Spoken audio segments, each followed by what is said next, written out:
বিশেষ করে যে সমস্ত পুরুষরা দ্রুত বীর্যপাত, বীর্য পাতলা, টাইমিং কম, হরমোন কম, টেস্টোস্টেরন হরমোন কম, শারীরিক দুর্বলতা, এই ধরনের সমস্যা নিয়ে যারা ভুগছেন তাদের জন্য আজকের ভিডিওটা খুবই গুরুত্বপূর্ণ।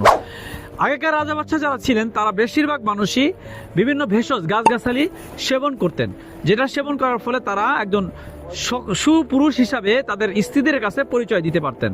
তো ঠিক ওরকম আজকে কথা বলবো আলখেদমা ন্যাচারাল কেয়ার একটা প্রোডাক্ট, সেটার নাম হচ্ছে পাওয়ার গোল্ড হালুয়া। এই পাওয়ার গোল্ড হালুয়াটা এমন একটা হালুয়া যেটা সেবন করার ফলে কোনো পুরুষ কোনো নারীর কাছে লজ্জিত হবে না। কারণ হলো যে আগেকার এক বাদশার দরবারে একজন কবিরাজ ছিলেন, তার সামনে একজন নারী হঠাৎ করে উলঙ্গ অবস্থায় আসে। তখন জিজ্ঞাসা করে যে তুমি কেন এই উলঙ্গ অবস্থায় এখানে আসলে, বস্ত্রহীন অবস্থায় তুমি কেন আসলে? তখন সে বলতেছে এখানে তো কোনো পুরুষ নাই, পুরুষের সামনে কাপুরুষের সামনে কেন আবার আমি এই পোশাক পরে আসবো? তখন সে ওই মিস্টার কোকামিয়া উনি জিজ্ঞাসা করলেন যে বাচ্চা আপনি এই বান্দিটাকে আমাকে দিয়ে দেন, প্রয়োজনে আমি দেখবো এখানে পুরুষ আছে কি নাই। পরবর্তীতে সেই বাচ্চা তাকে দিয়ে দেওয়া হয়।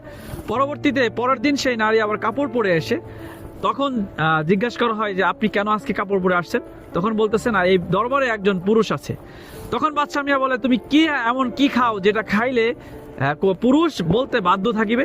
তো তারপরে সেই মিস্টার কোকামিয়া আমাদের এই পাওয়ার গোল্ড হালুয়ার যে ফর্মুলা, এই ফর্মুলা একটা হালুয়া তৈরি করে দেন বাচ্চাকে। সেই বাচ্চা খেয়ে বাচ্চা 4টা স্ত্রী রাখেন। তো আলহামদুলিল্লাহ সেই ফর্মুলা মিস্টার কোকামিয়ার ফর্মুলায় একটা ন্যাচারাল পাওয়ার গোল্ড হালুয়া, যেটা সেবন করার ফলে দ্রুত বীর্য পাতলা, টাইমিং কম, হরমোন কম, টেস্টোস্টেরন হরমোন কম, শারীরিক দুর্বলতা এবং পুরুষের যাবতীয় গোপন সমস্যার স্থায়ী সমাধানের জন্য এই প্রোডাক্টটা চমৎকার কার্যকারী।